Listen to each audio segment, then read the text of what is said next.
말씀 빌립보서 1장 1절에서 8절 말씀을 가지고 여러분과 함께 나누겠습니다. 그리스도 예수의 종 바울과 디모데는 그리스도 예수 안에서 빌립보에 사는 모든 성도와 또는 감독들과 집사들에게 편지하노니 우리 아버지와 주 예수 그리스도에게로서 은혜와 평강이 너희에게 있을지어다. 내가 너희를 생각할 때마다 나의 하나님께 감사하며 간구할 때마다 너희 무리를 위하여 기쁨으로 항상 간구하며 첫날부터 이제까지 복음에서 너희가 교제함을 인함이라.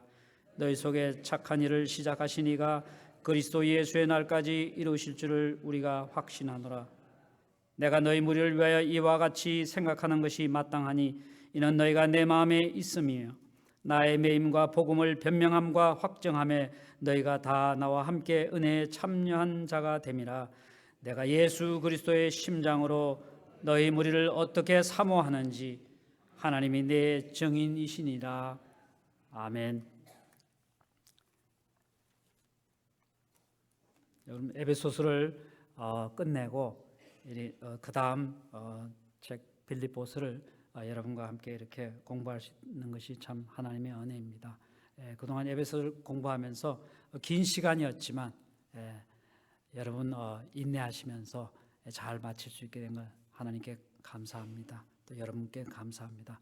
오늘 이 빌립보서는 이 빌립보 교회가 AD 50년경에 바울이 두 번째 전도 여행 시 드로아라는 그 도시에서 환상 중에 마게도냐 사람 하나가 서서 바울에게 청하여 마게도냐로 와서 우리를 도우라는 그 환상을 보고 그것이 성령의 인도하심을 깨닫고 빌립보에 이르러 복음을 전함으로 그 교회가 세워졌습니다. 오늘 본문 빌립보서는 AD 62년경에 로마 감옥에서 빌립보에 있는 성도들에게 보낸 옥중 서신 중에 한 서신입니다. 바울이 감옥에 갇혔다는 소식을 들은 이 빌립보 성도들이 헌금을 모아 에바브로디도 편으로 로마에 보내면서 감옥에 갇혀 있는 그 사도 바울을 수종하도록 했습니다. 그런데 수종을 드는 가운데 이 에바브로디도가 병이 들었다는 소식을 듣고 빌립보 성도들이 근심하고 있을 때 하나님의 은혜 가운데 그 병이 낫자 바울이 속히 그를 빌립보로 보내면서 편지를 써서 이 보낸 그 편지가 바로 이 빌립보서 편지입니다. 빌립보 교회 초창기 멤버는 바울과 그 일행이 전도한 자주색 옷감 장수인 루디아와 귀신 들린 점치는 소녀와 그리고 그 빌립보 옥의 간수와 그 가족들이었습니다. 이것이 사도행전 16장 13절에서 40절 사이에 잘 기록이 되어 있습니다.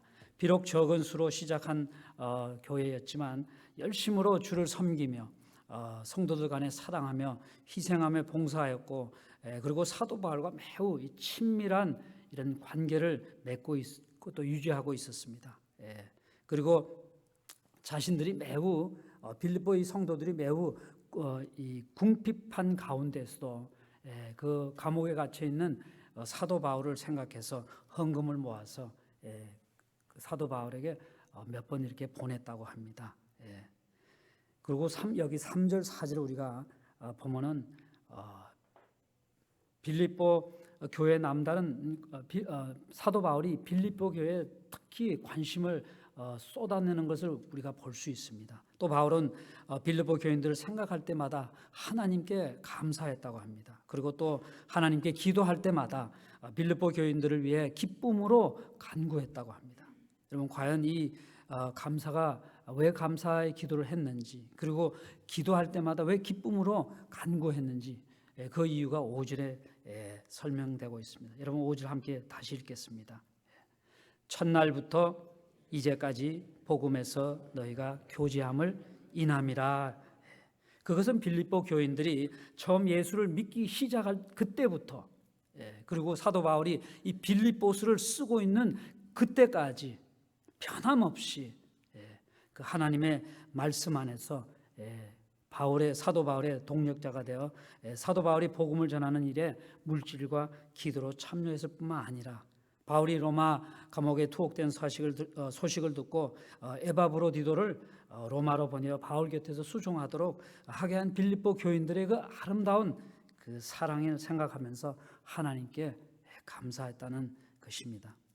빌립보 교인들이 복음을 위한 일에 늘 참여할 수 있었던 것은 과거 자신들의 죄와 죽음의 어둠 속에서 해방시킨 그 복음의 능력을 경험한 후 복음을 가장 소중한 것으로 생각하고 있었기 때문에 그들이 늘 이 복음을 위한 그 전도에 참여할 수 있었던 것입니다. 그래야 복음을 위해 목숨을 걸고 사역하는 사도 바울과 훌륭한 동력자가 또 될 수 있었던 것입니다. 성도 여러분들은 지금 무엇을 제일 소중하게 생각하며 살아가고 계십니까? 돈입니까? 아니면 여러분의 건강입니까? 아니면 여러분들의 자녀들입니까? 아니면 구원의 감격과 기쁨에 넘쳐서 지금도 여러분 복음을 위해 살고 계십니까? 그리스도인의 자녀로서는 우리가 수시로 이 질문을 하셔야 됩니다. 내가 지금 무엇을 가장 소중하게 여기고 살고 있는지 여러분 시시때때로 말씀을 비춰가면서 생각하셔야 합니다. 하나님은 우리가 복음을 가장 가치 있고 가장 소중한 것으로 여기며 복음을 위해서 살아갈 때 우리를 기뻐하신다는 것을 여러분 믿으시길 바랍니다. 다른 것 없습니다. 주님만이, 우리 하나님만을 바라보면서 그 말씀 안에서 우리가 그 말씀 안에서 순종할 때 우리 마음속에 하나님만이 주시는 그 평강을 누릴 뿐만 아니라 하나님이 기뻐하시는 그런 삶을 살 수 있습니다. 복음을 전하시는 주의 종 담임 목사님과 한 마음이 되어 그의 가르침에 순종하며 복음을 위해서 동력자가 되어 함께 주님의 교회, 이 샬롬 교회를 하나님이 기뻐하시는 교회로 만들어가는 것이 바로 빌립보 교인들 같이 복음을 위한 일에 참여하는 것이 아니겠습니까? 여러분이 사랑하는 그 담임 목사를 사랑하여 그 담임 목사님의 그 가르침에 순종하는 건 참 귀한 것입니다. 왜냐하면 그건 하나님께서 우리 담임 목사님을 이 주님의 세운 이 교회에 세우셨기 때문입니다. 바울은 6절에서 너희 속에 착한 일을 시작하신 이가 그리스도 예수의 날까지 이루실 줄을 우리가 확신하노라 이렇게 말씀합니다. 이것은 빌립보 교인들에게 복음을 통한 구원의 은혜로 새 생명의 삶을 살게 하신 성령님께서 그 일, 구원의 일을 예수님이 다시 오시는 그 재림의 날까지 성취하실 것을 확신한다는 것입니다. 성령님께서는 인간을 구원하시고 저와 여러분을 구원하시고 그냥 내버려 두시는 것이 아니라 주님이 재림하시는 그때까지 지켜 보호하신다는 것입니다. 성령님이 우리 안에 거하시면서 우리를 지켜주시고 보호하시고 인도하시고 우리를 감동감화시키시면서 말씀 안에 거할 수 있게 하신다는 것입니다.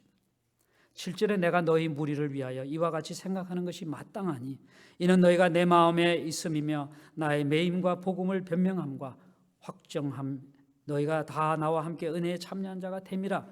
이것은 빌립보 교인들의 착한 행실을 보니 당연히 성령님께서 그들을 주님 오실 그날까지 지켜 보호하신다고 생각하는 것이 사도 바울은 당연한 것이라고 생각한단 말입니다.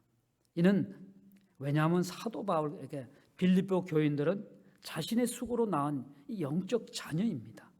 그리고 그들은 바울이 들려준 복음을 이단에 대한 변론에 있어서 핍박자의 핍박에 있어서 반대자의 공격에 있어서 한결같이 바울 편에 서서 믿음에 요동치 않고 많은 사람들 앞에서 바울과 함께 변명함과 함께 확정하는 데 참여했기 때문입니다.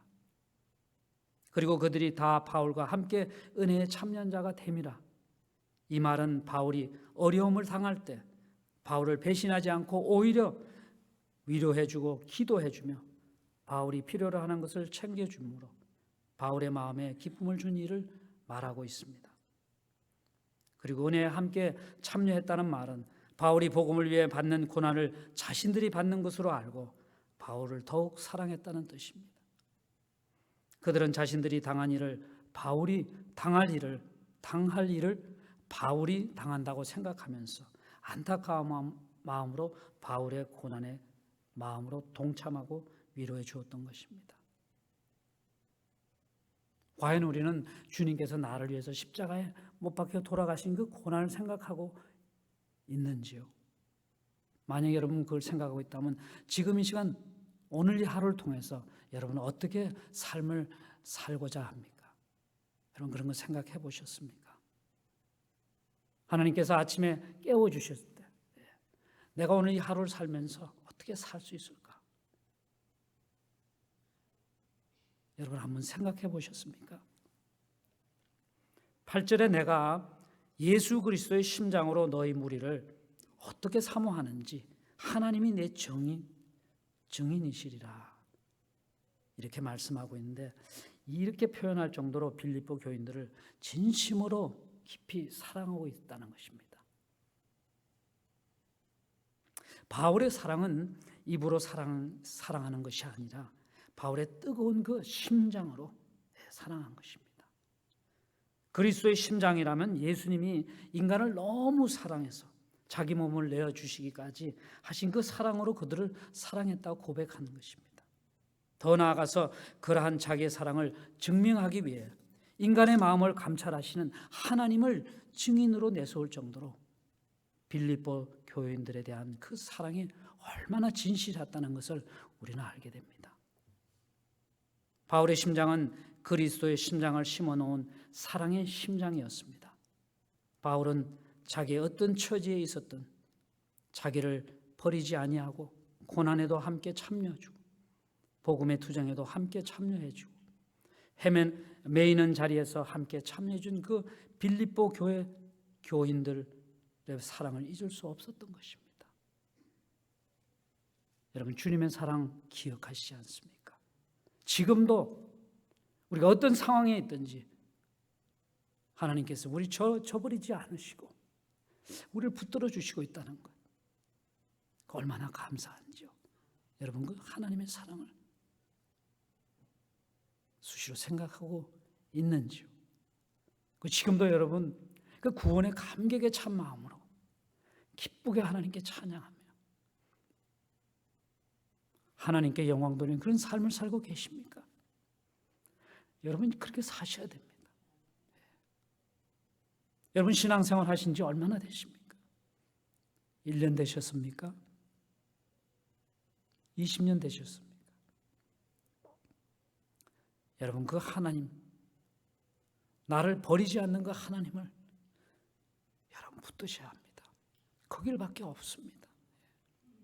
우리가 이제는 예수님을 떠나서는 말씀을 저버리고는 우리가 승리할 수 없는 그런 상황입니다. 여러분 세상을 둘러보십시오. 지금 미국 나라가 돌아가는 상황을 한번 생각해 보시면 여러분 뉴스를 들어보세요. 여러분 물론 지금 여러분의 자녀들은 다 성장하셔서 결혼하고 다 자녀 놓고 살고 있지만 혹시 여러분 손자 손녀들의 이제 학교 가면은 동성연에 대해서 배우고 여러분 상상할 수 없는 그런 일들이 지금 벌어지고 있습니다. 여러분 기도하셔야 합니다. 말씀을 붙드시고 기도하셔야 합니다. 기도하시지 않으면 여러분들뿐만 아니라 여러분 자녀들, 여러분의 손자 손녀들 승리할 수 없는 삶을 살 수밖에 없습니다. 넘어질 수밖에 없습니다. 여러분들 기도하시길 바랍니다.